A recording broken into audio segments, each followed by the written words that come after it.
So Bo Nickal was just on Ariel Helwani's show. And if you haven't seen it yet, Bo goes on the show and they're talking about different things and the topic of wrestling, and a wrestling match for Bo comes up. At which point Ariel Helwani says, hey, what about a match against David Taylor? And at which point Bo says very dismissively, he doesn't want that. You know, he doesn't want to wrestle me. I'm training every day. He's coaching. He doesn't want that match. And Ariel rightly brings up, well, hey, I thought he beat you, and they kind of move off the topic. And now that answer, it's definitely in line with sort of Bo's persona in MMA. Very, very confident, very cocky, on brand. But what maybe the additional layer behind it, it's like, whoa, Bo Nickal, David Taylor, doesn't seem like they're boys. What's at the heart of this? What's at the root of this, right? And you may think, okay, this goes back to when David left Penn State, went to Oklahoma State. Now he's the coach there, and that's the source of the tension. And it's not that.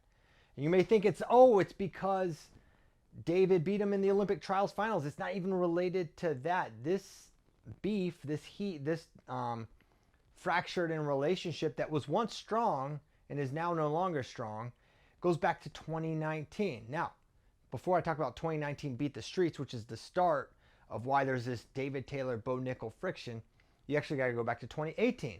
David Taylor makes his first world team. He goes and he wins a world title.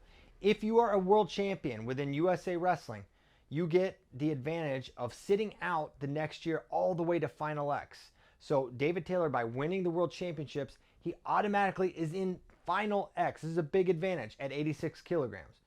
That means you don't have to wrestle the US Open. You don't have to wrestle the World Team Trials and all those two gauntlets. You just go straight to Final X. Big, big advantage. Okay, now let's go back to 2019, now that you have that background information. David Taylor is set to wrestle Drew Foster. This is not a match anyone is really talking about heading into Beat the Streets. Everyone's talking about Ben Askren versus Jordan Burroughs, Yanni versus Bajrang. And no one's thinking about this match because David Taylor is just such an enormous favorite over Drew Foster that it's not really worth the conversation compared to the others. But then, on the other side of Beat the Streets, it was the most discussed match because of what happens. David Taylor wrestles Drew Foster. He gets injured. His knee gets compromised, injured, and it looks pretty bad. Everyone immediately is like, oh wow, what does this injury potentially mean for David this year and even potentially next year in the Olympic year? Because everyone knows knee injury is really serious in wrestling and they can get you off the mat for an extended period of time. And now after Final X is when word gets very, very quiet about David Taylor's health and availability. But we do know David had accepted his bye to Final X. Like basically you have to let USA Wrestling know, yes, I accept my bye to Final X. Like there's a certain date, I think it's early in April, before the US Open, where you have to say, I accept my bid to Final X. And David had already done that. So then let's talk about Bo Nickal and his 2019. All right, because this will all come to a head soon and it'll make sense.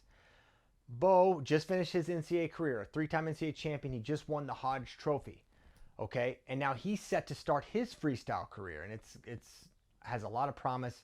Looks to be a very bright career. Now, he had wrestled at 197, and he had his sights set on 92 kilograms, right? That's the weight above. It's a non-Olympic weight. And the idea, basically, for, Nittany Lion synergy, David will go 86, Bo Nickal will go 92 in 2019, and then they'd worry about the Olympic year in the Olympic year. But everyone knows Bo Nickal is not really a 92 kilograms. That's not his best weight. His best weight would be 86, but he's going up either because it's just less disruptive or he knows how his match with David's going to go, and he feels he has a better shot to make a team up at a non-ideal weight class than down at 86. But where it gets interesting is ultimately after the World Team Trials, Bo Nickal goes 92. Bo goes 92 at World Team Trials. He wins. So Bo is in Final X at 92. It is then announced David Taylor will not be wrestling at Final X.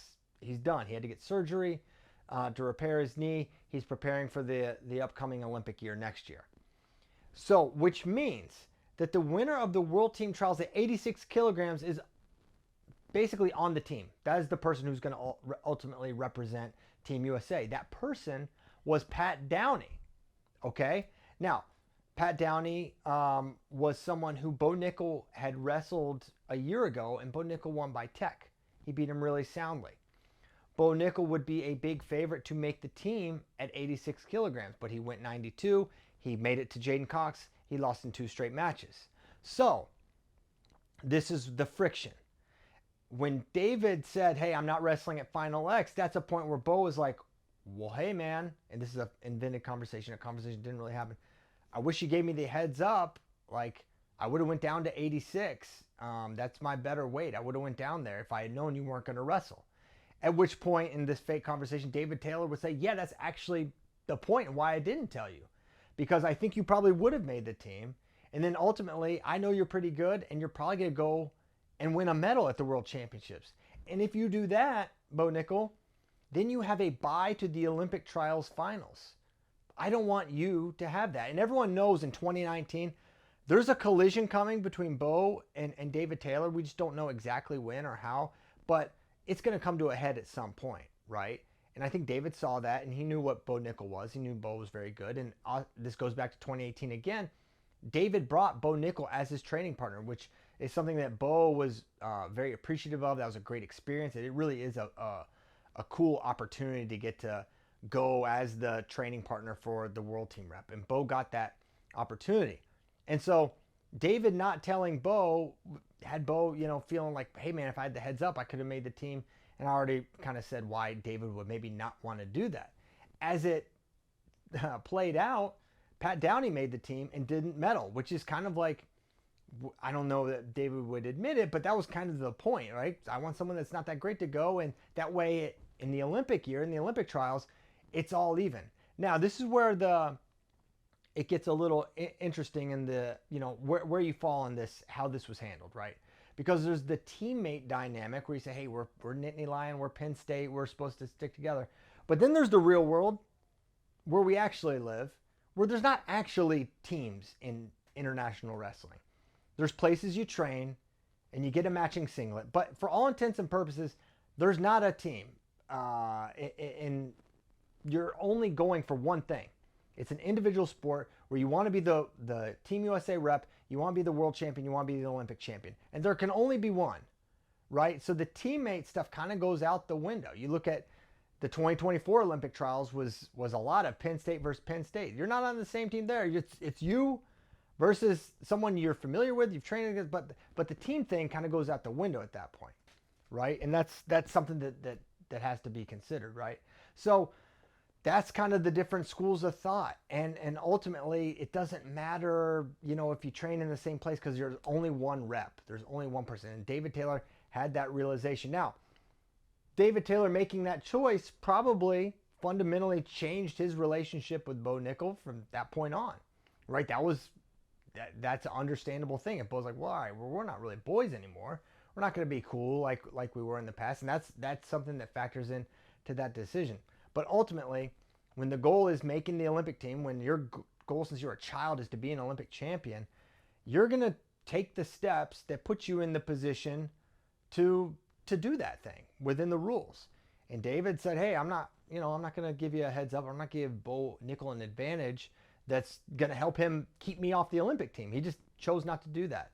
And I think deep down in your heart that you kind of know you probably do the same thing. I think if the shoe's on the other foot, Bo Nickal, I'm not speaking for Bo, I think he'd probably do the same thing, right? Maybe not. That's just my opinion, my read. So ultimately, David's plan, I'm calling it a plan. I'm not saying it was a plan. He never had a plan to get injured. It gets kicked down another year because of COVID-19. And then ultimately, Bo Nickal and David Taylor ironically wrestled, maybe not ironically, as we kind of expected, wrestled in the Olympic trials finals. David wins 6-0, 4-0. Okay, and ultimately goes on to win the Olympics some months later. And so now an interesting discussion point is, well, how would this match actually go? Because Bo Nickal is saying, well, hey, Bo's basically like, I would win. I'm training every day. I'm a full-time athlete. And I would beat him. That's basically Bo's stance. But Bo Nickal has not wrestled a match since those Olympic trials finals where he lost to David Taylor. I'm sure he's training, he's practicing wrestling, but it's different. The practice room versus the competition, a different sort of thing. And you look at David Taylor, who, while he is older than Bo Nickal, that's not disputed. In the last year, if you just take the fall of 2024, David Taylor had more accomplishments and more elite wins than Bo Nickal had his entire freestyle senior level career. David Taylor made the team at 92 kilograms. He beat Trent Hidley and then Zahid Valencia twice. Both those guys are on the Team USA team this year. And then he goes to the World Championships. He beat Cameron Gassenpour of Iran, a multiple world champion, who, by the way, has wins over Jaden Cox, who also beat Bo Nickal. So just in this last little bit, David Taylor's proven he's still really, really elite just some months ago. So how would this match go? I think you probably have to favor David Taylor, given what he has accomplished and what he has proven very, very recently. But I would say the what the impetus behind this video is like what goes into the background, and it's getting a little more gloves off the Penn State Oklahoma State thing, especially on the Penn State side. Carter Strachey had a lot of pointed things to say when David Taylor left. Bo Nickal has had a couple jabs in there on his podcast, Nickels and Dimes, which I could not recommend that podcast anymore. Bo is he's really good as a podcaster. He's a very good host. A lot of really good guests, a lot of good Penn State guests, where you get one, anytime you have the relationship dynamic where Bo knows these wrestlers really well, but then you get the Penn State dynamic where it's just a place we don't know a lot about. You get some really good insights, and Bo asks really good questions, and so I would listen to that. But I bring that up on his show. I think it's with Zane. I'm not sure. I'm not positive on that. He's talking about the Bo Bassett recruitment, and he basically says, well, Iowa was following the rules with Bo, and Oklahoma State basically is not, or he alludes that Oklahoma State is getting a little fuzzy with the RTC ruling.